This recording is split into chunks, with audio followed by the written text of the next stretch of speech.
Good evening and welcome back to the Evermore YouTube channel. It's me, Mark, back with your post-match reaction following a 2-0 win over Chelsea in the EFL or Carabao Cup or whatever you want to call it.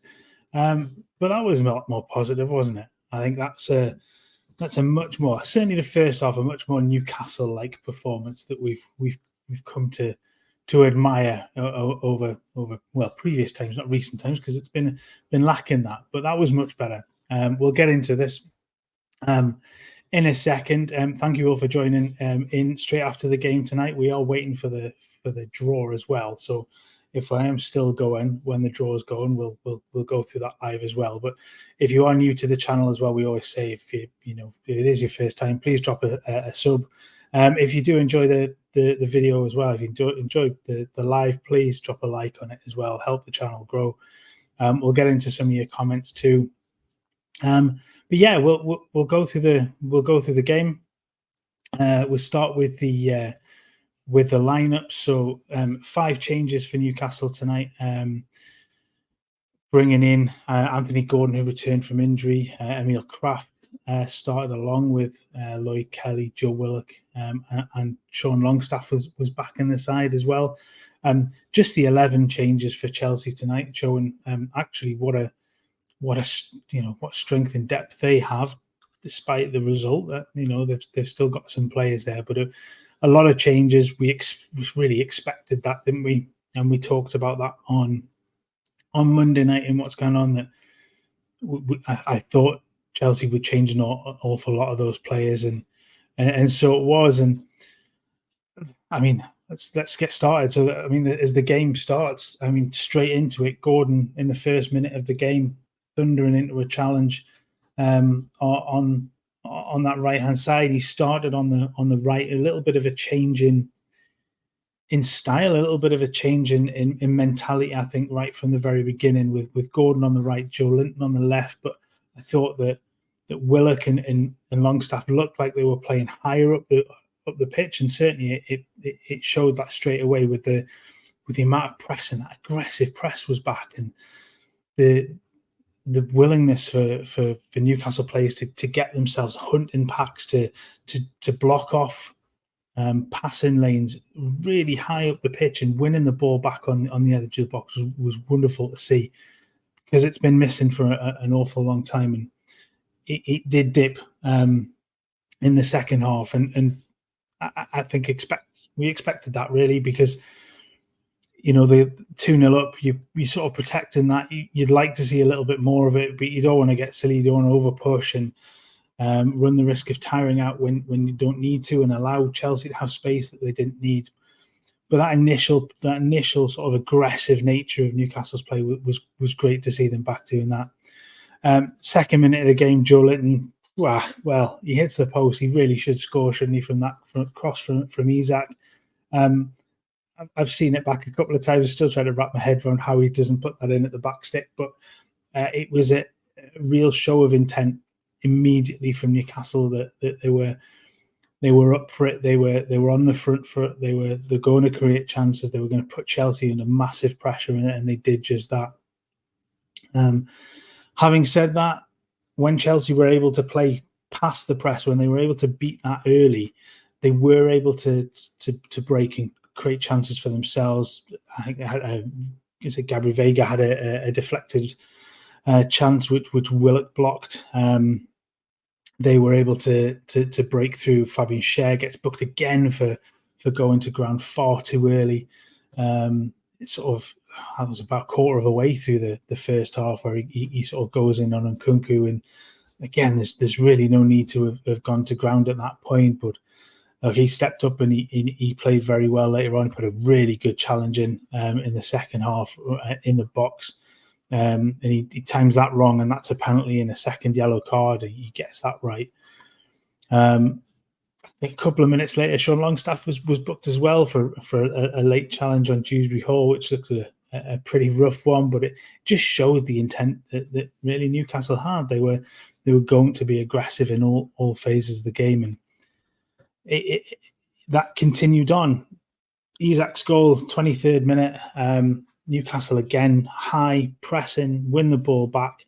It's Joe Linton that wins it back or puts the challenge into, wins it back. It bounces through to Isak, who's got the entire goal to pass it into. And it was just it was no more than Newcastle deserved at that point, and it very well could have been two within a minute and a half as they win the ball back again high, and Tonali puts that one just wide, and I think within a minute it was 2-0. And this time it was a quick free kick down the left. Lewis Hall plays that ball down left to Isak, who pulls out to the side. He puts a cross in that's deflected up, which Willock then backheads, and somehow or other Disasi gets his feet all mixed up and puts it into his own net. Comical defending, but again, nothing more than Newcastle deserved at that point. And they were flying. Again, within minutes, they've won the ball high. The ball comes across from the right-hand side into Willock, just on the edge of the box, and he pulls his shot to the sort of wide right. And it just continued on in that for an awful lot of that first half. And again, Newcastle were just on the front foot, really pressing, really putting the goalkeeper and those centre-backs really under pressure. And Chelsea really didn't know how to play around it. They one or two opportunities that I had, like I said, but they really, really struggled. Second half, I think it's the end of the first half as well. The break for Gordon that breaks down and puts the ball across for Joe Willock, who just can't get the right connection on it, and it sort of goes high and wide, but really fizzed across the box to him, wasn't it? And it could have been 3, it could have been 4 had Joe Linton had that chance as well and scored. So really, really positive things. I think second half, that expectation that Newcastle were going to come out and do the same thing again, I don't think that was there. They were going to be a little bit more pragmatic about that second half and approach it and just not give Chelsea too much space. Chelsea had a couple of opportunities. The one for Joao Felix, who had a shot. Vega had a shot saved by Nick Pope, who I thought did quite well tonight, particularly at corners. He was under a bit of pressure and was able to get his punches away, and I thought he handled that quite well. I'm trying to think of other things. There was a challenge from Gordon on Cucurella, which just continued on the aggressive nature of what they play. I think it was a little bit naughty, but yellow card. And then one of the Chelsea players got into it with Joe Linton. They were having a bit of backwards and forwards, and at that point it really looked as if they sort of lost it. They weren't really going to get into it, and I think the best opportunities really fell to Newcastle again, because you got the disallowed goal for Longstaff for an offside. How wonderful it is to not see VAR involved, and that to take 15 minutes for them to decide it was offside. It's just given and on they go. Just get on with the game. Just brilliant to see. And then Asula right at the end, he gets half an hour today, and I thought he looked really bright when he came on. And there's been obviously calls for him to get time, and I think it was almost a perfect opportunity for him to give Isak a little bit of a rest. He looked like he was a little bit sluggish an hour in, and I think that was a good move to bring Asula in. He ran that line well, and then he cuts in towards the end, and I think it's about 5 minutes to go, isn't it? He gets the ball on the right as Newcastle break, and he cuts in and hits the ball off the outside of the post. Really unlucky again, and it sort of just capped off a really, really good performance. That, I mean, it could have been 3 or 4.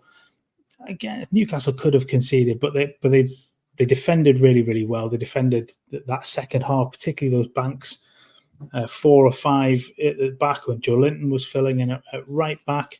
I like the way that Joe Linton and Gordon had swapped over second half, and Joe Linton helped out sort of further back. I think he did particularly well. Very, very impressed by his performance tonight. Gordon was lively as well on both flanks. And yeah, just an all-round good performance. And it's been a little bit of a while since we've been able to see that for a full game, I think. So really, really, really positive. So I'll get into some of your comments. First off, Stanley Sill was a new member, so welcome to this squad, Stanley. It's lovely to have you as part of the squad. Ty with a little cup emoji. Yeah, quarterfinals. Again, it's really, really positive and puts a smile, a little bit of a smile on everybody's face, doesn't it, when that happens, and a good performance to go with it. Adrian with a comment first, and what happened to Longstaff? He was good. He was. I think initially there were a few moments for Longstaff where he sort of gave the ball away and sort of a little bit out of position. But I think that sort of press that Newcastle have, that high intensity, really suits the way that Sean Longstaff plays. He doesn't have to be too technical with it. He can play on the front foot and really be part of that aggressive, high intensity sort of play, and it really suited him. And I thought he did well. And overall today, he plays the full 90, 79% passing, not an awful lot, but 1 clearance, 2 interceptions, not a massive amount of involvement that he didn't really have to. Most of his work was done at the top end of the pitch, and I thought he did really, really well for that. Tonali as well, I thought was very, very good in that deeper central role. I thought he performed really, really well there, and even playing sort of man to man in the first half, where he was pushing high to sort of push onto Enzo, I think, and really limit his amount of time that he had on the ball. That was really, really good to see. But much better performance from Tonali tonight as well. George in the comments, a bit ill, lads, have to be at the barracks in the morning, so just going to say well done and good night. Now I'm off to bed. Well, good night, George. I know you probably won't see this because that'll have been earlier, but hope you're feeling better soon, mate. Bri, abhorrent commentary on Sky again. Yes, absolutely. One of the lads put in our group chat before is Darren Ambrose is just so dull, just dreadful. And I picked up on the foot he was calling João Felix Yao Felix, which I thought was quite funny. But yeah, awful. I think the number of games they got on limited commentators, I know that's not a very good excuse for them, but it was pretty poor. Chippers, that was more like it. Absolutely, mate. Very, very positive performance there. So, as we say, Lloyd Kelly and Crafu in at the weekend. Yeah, I mean, I thought Lloyd Kelly did really, really well tonight. He looked much more comfortable on the ball than Dan Burn was. That's not a surprise, but I thought he did well. His ability to cover left and right as well, particularly the second half, he covered sort of the right edge of the box and drew a foul from one of the Chelsea players as well. I thought his ability and their strength in that regard was quite good. Ty, Marco Insola's a lucky charm time to sack Chris. Will not tell Chris that. Obviously, he's still enjoying his holidays for a couple of days. So, but yeah, I seem to think the last time I did these, though, I tend to get draws. I think there's the Liverpool game as well where we lost as well. So it's I've not been the best of luck when it comes to doing these post matches. So maybe my luck is turning with that. Join here. Lloyd Kelly starts before Dan Burn now, in my opinion.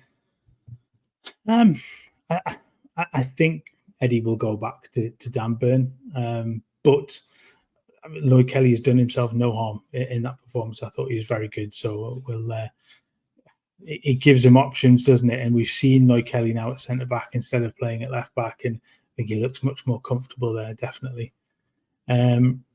Duncan, good evening, Mark. Tough to choose a man of the match. 5 to pick from at least. Yeah, I mean, there is a few, isn't there? Tonali, I thought was very good. I thought Joe Willock was very good. Certainly in the first half, his press, his running. Joe Linton, I think probably for me, I think his work rate all night was exceptional. He's getting backwards and forwards. We know what he can do when when he's in the mood and he was putting himself about, but there was a bit of product there defensively and in the press at the top end of the field as well. I thought he was very, very good. And I think he probably shades it for me. But if you drop your man of the matches in the comments as well, I can see we've already got one here. Sandro for Trevor. Look, I can't argue with that. I thought he was very good. So yeah. Vincent, great win, exactly what we needed. Shout out Kelly, Kraft, Tonali, and Big Joe. Nice to see Asula get some game time and lucky not to get the goal. Exactly as I said. Yeah, I thought he was really unlucky, and I thought he did very well for those 30 minutes that he got. So yeah, can't fault his performance there. Graham, the irony Longstaff starting when he may not be the marquee player, but how effectively he impacts the team.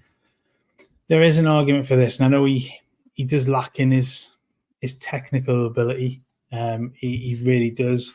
We saw that at the weekend. That second half, he comes on and that little pass out to the right-hand side, which he gets completely wrong. And it's such a small pass. It's such a short pass out to the right, and he fluffs that. And that's the problem that you have with Longstaff is you don't get that ability there. But I do think he gives an element of balance in the midfield that perhaps hasn't been there.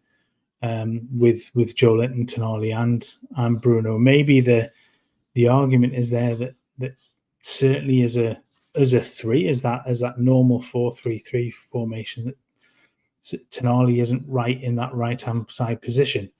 He's much better suited to playing the central role as Bruno wants to, or on the left hand side, and I think he's much more comfortable there. So there's options with that, but it does lead a funny one because that really only leaves Longstaff on that right-hand side. Maybe it's Louis Miley as well to play in there. But I think it was nice to see him get some game time as well right at the end, his return from injury. So that's another positive to take from tonight as well.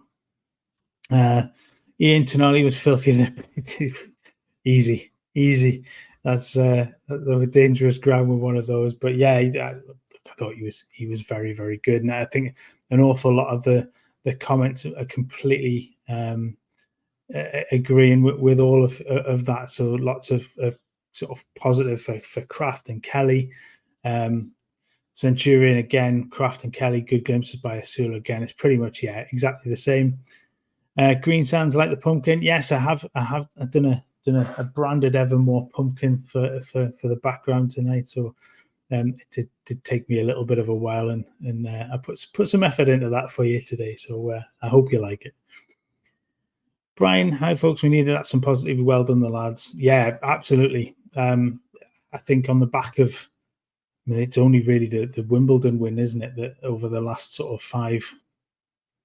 6 games has been a victory with not since Wolves in the league. So a positive result against a Premier League side, a positive result, especially after the defeat of the weekend, and that's much better, and a lot of positivity to then take into the weekend. That's got to be the huge one to take from this.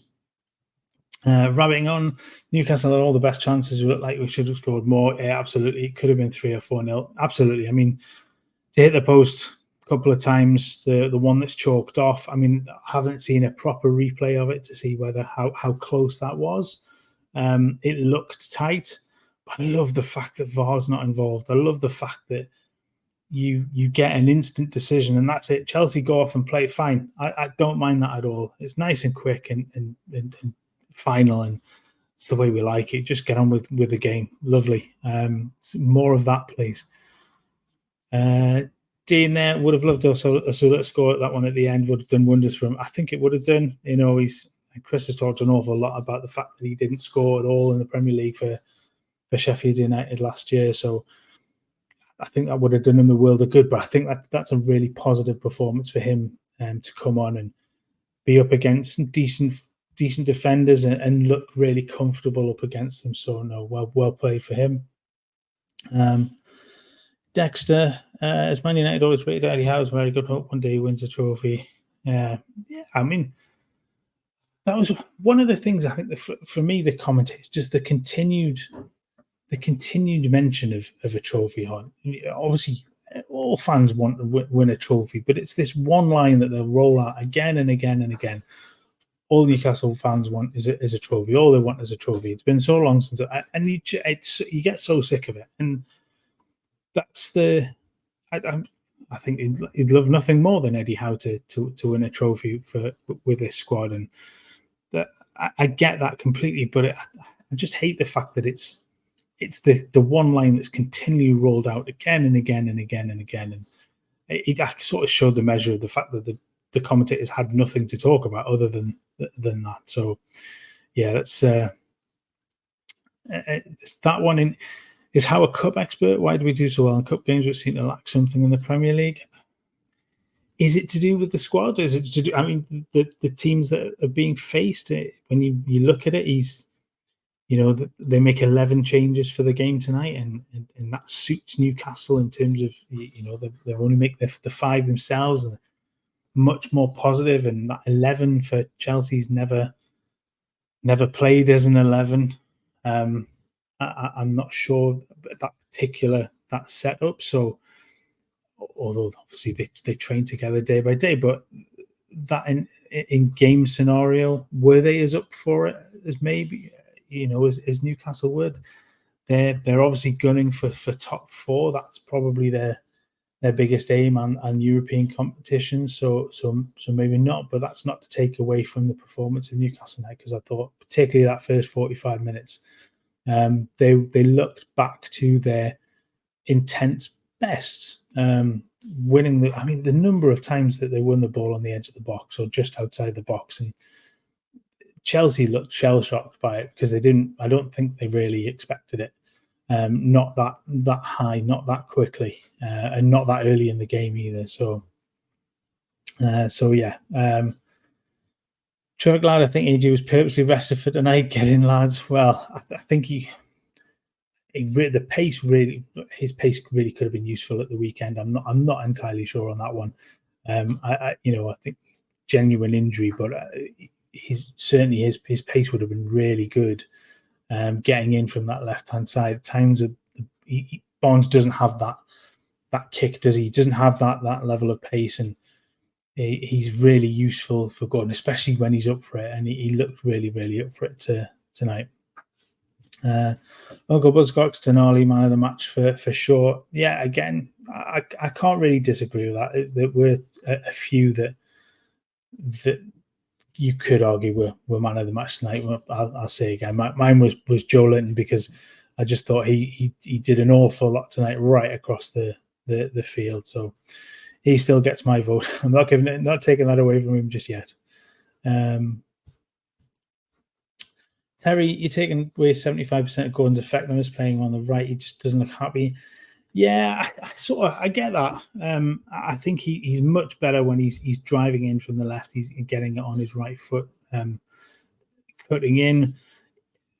He's effective on the right, but not quite as effective. I think his pace was useful up against and keeping Cucurella busy, and particularly on that left hand side of the centre backs with Barry Ashiel. But I think it suited Newcastle to have the Joe Linton Willock tandem in place again. I thought they were brilliant in the first half, and they looked much more settled, much more balanced there. If you go back that couple of seasons, and they worked really well in tandem on that left hand side, and one would go and one would sit, and they'd swap over. And the number of games where Joe Linton would start wide, he'd start high as one of the forwards and then drop back in, and Willock would take. I thought that worked really well, and I thought certainly the first half they worked really, really well together. So I'll give them an awful lot of credit. That's probably for me the best we've seen of Joe Willock for a little while as well. Ken, let us know your comments in the chat as well, because I think he definitely that first half that was really very good. He probably could do better when that breakaway in the second half, and to talk about the block from Lloyd Kelly as well that leads to that break. It's getting himself in the way, and what probably is there, a shot that's really troubling Nick Pope, and he gets a really good block in, but it then sets Newcastle off. It sets them away Willock bursts down that left-hand side and should probably really do better in the end, but it then ends up with an opportunity from Lewis Hall getting forward quickly as well, and that's unfortunately straight at the goalkeeper. But another opportunity that Newcastle had to have done something, and they were, really good in that half. Let's have a look at some more of these comments. Man of the match was Emil Kraft. I think he's claimed the right back spot in that performance. Totally commanded. Like I didn't think he put a foot wrong. I think he fronted up. I mean, Mudryk isn't much of a threat, I don't think. I did howl with laughter when he tried to sort of step over the ball and backheeled it out for a throw-in. That pretty much sums up Mikhail Mudryk. He's just an awful footballer at times. But I thought Kraft was very good, and it wouldn't surprise me to see him get the nod at the weekend, because I think defensively he's probably a lot more solid, and up against that Arsenal front line, particularly when you've got Martinelli on that side, that I think he's probably the shout for that game. So that's a good shout. Ronald, nice win and a clean sheet in any game. Yeah, take that. Absolutely, a clean sheet is great at any point in time, and the feel good from a nice comfortable win against a decent side at the moment. So that really positive to take it, particularly into this weekend as well. Baz Barnes is a 40 million bench player. You do continue to just question that signing, don't you? And I know there were an awful lot of question marks about it from the fact that he was injured for an awful lot. I can't help that. But the simple fact is that there are now 3 players that are really comfortable on that left-hand side in Gordon, Joe Linton and Willock, and it seems almost ludicrous to have brought him in to play in that position. And the only stretch of that thought is, were they banking on other players moving on at some point, or moving on quickly? And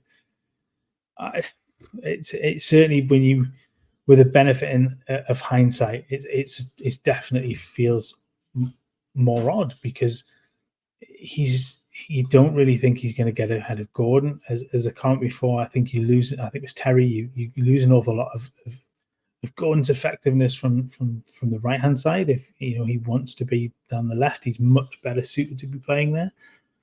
So by bringing Barnes in and moving Gordon or dropping Gordon, you lose that spark, you lose that pace, and you lose that press as well. Because I'm not sure Barnes is quite built for that pressing game, where Anthony Gordon will run all day and he will do that for you. Dean City out. Yeah, I've just seen that. 2-1. They've been beaten. So yeah, Ronald in there as well. So it's the draw open up slightly. I haven't actually seen the other results. I know Man U were 4 or 5-2 up at one point tonight. Liverpool have gone through 3-2. Palace are through. Arsenal are through. Spurs are through. And then what was the games last night as well? So Brentford went through on penalties, and Southampton went through as well. So there's the potential for a decent quarter-final draw here, and really, another really deep cup run. The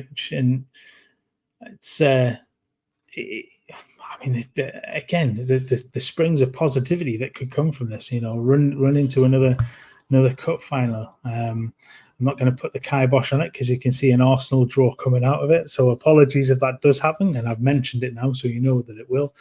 But we'll hang on. We'll see if we get some of the draws. They're on to a break at the moment, so we'll see if we can cover that before I sign off for the night. Johnny, the thing with Barnes is that we brought him in. It was for Gordon to be back up, not his fault. Gordon took a chance. Yeah, I mean, I guess, but you're looking at the best part of 90 million spent on those 2 players to both be in that position at a time when Newcastle are building a squad, and they need to move away from sort of almost some of those championship era players that we're still knocking around. And it's an awful lot of money to spend for for somebody to come in and play first and have the 40 million player as a backup. That's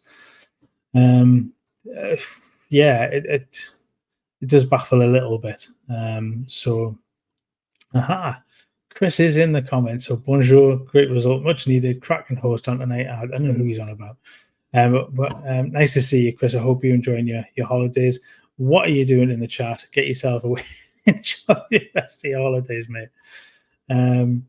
Terrific. Actually, is getting awesome away. Typical good tune cup draw. If I have put the kiss of death on that, I am sorry. That is, I will own that one completely. Ian, great evermore pumpkin carving. Yeah, thank you. Like that you like that as well. I did have it over the back, but you could barely see it, and it's you can just about see that it's lit up. Here we go. El Capo, breath of fresh air. They need to replace an empty inhaler. Yeah, again, it does put, and you want to turn around and form in the league, definitely, but a positive cup result, particularly against the side that you've just lost to in the league as well, and that puts a much brighter side. Everybody goes away with a smile on their face, and some of the noise is forgotten for a few moments, and that's a good thing, because it can allow everybody to sort of to get on with it, and some of those questions might not get asked again, and some of the shit that comes up in the press conferences can get put aside for a little bit, and I know there are still question marks around league performance and league position and that sort of thing, but the performances have been better over recent weeks despite the results, and I get that, and even the weekend it wasn't particularly poor performance against Chelsea, but we talked about it on Monday. The decision making was poor, and that's one thing to work out. And the signs tonight were another positive performance, but the result matched, and I think that's something to take away. And a lot more of those decisions were right tonight. Shaw's yellow card, perhaps. That challenge, perhaps not. That wasn't the right decision. It was another awful decision from him to go diving in, but it doesn't take away from the rest of the game. Vincent, not Liverpool or Man U. Yeah, I think it'd be lovely to sort of get to avoid all of those. Taking in a Southampton, or maybe even look at it, even a Spurs, because they're going to rest some of their key players. I know they played a few of them tonight, but others weren't there. So Southampton, very definitely, I think, is one you would want to sort of come out of this with, because I think they're probably a good throwback to a couple of seasons ago with the Southampton in the semi-final. So we'll look forward to that hopefully fairly soon. Chrissy Sadzak, enjoy your horse. Yeah, definitely. Mr. Burr, please don't be Liverpool Arsenal. We can see everywhere where everybody's thought to go. And Stu Mag, home draw. Fingers crossed, definitely. Chris, back in the comments. We'll get Man United and we'll shit him right back off on Hall. See you after Arsenal, peeps. So yeah, Chris will be back for that. Will.i.am, home draw, and we beat anyone. Look, if the performance is anything like tonight, when everybody is up for it and that intensity is there, then definitely the side is a match for anybody that's left in the competition. Definitely. Arthur, that lads definitely played well tonight. Yeah, completely agree. Ronald, I still want better results from corners and set pieces. Made no excuses from the lads. Yeah, and again, this was something we covered on Monday, wasn't it? Where the number of set pieces now how many corners were there tonight? There must have been a good few. So it's going to be heading up to close to 100 without a goal set pieces, or directly. I guess the second goal does come from a set piece. It's a set piece that's played from deep forward into Isak to put the cross in, so it's not directly from that set piece. But Does it show me how many corners tonight? Oh, Newcastle only had one. I thought it was more than that, but there you go. So not many more tonight, but it's definitely something that needs some work, because it is a key area of the game, and other sides are obviously taking advantage of this. So yeah, definitely something to be working on. I think Sky are just going through highlights at the moment. I don't think I'm going to make the draw, so I'll apologise for that now, and we'll catch up with the. Yeah, there we go. On goal to come from set pieces. Well, no, no. I want to see your own side scoring, not something like that. But I think if it came from direct from a corner and it hits a Chelsea player and goes in, that's fine. I get that. That we can count that one, but certainly not tonight's. This one from Traffic Lab, where all it's time for a change. Sack anyhow, fickle tonight. Like we're all fickle fans at times, aren't we? We're all up and down with how our team's doing. So you win, everything's rosy. You lose, everything's dreadful. So yeah, definitely. We'll continue. We'll continue to be fickle. It's the nature of a football fan. There you go. Yeah, Ty. See you after Arsenal. Cheers. I think we'll call it a day. If the draw, as Terrific Lad put in here, is 10:40, I'm just going to be talking bollocks for the next 20 minutes to try and get through to that. So I'm not going to bore you. I will let you go. Thank you very much for joining me and getting involved in the comments. Again, as always, it helps these go when you get involved with the comments as well. We will be back with a pre-Arsenal game, so a preview of the Arsenal game, and then obviously post-Arsenal at the weekend as well. As I said earlier, if you are new to the channel, please remember to subscribe. Help us get to that 9,000. There is that Blue McEwen's shirt that we'll be giving away once we get there. Please drop a like on your way out as well if you've enjoyed tonight. Thank you very much. And yeah, we'll see you all in a few days' time. Enjoy the rest of your night. Enjoy the cup draw, and hopefully it's a good one. Take care, guys. See you later.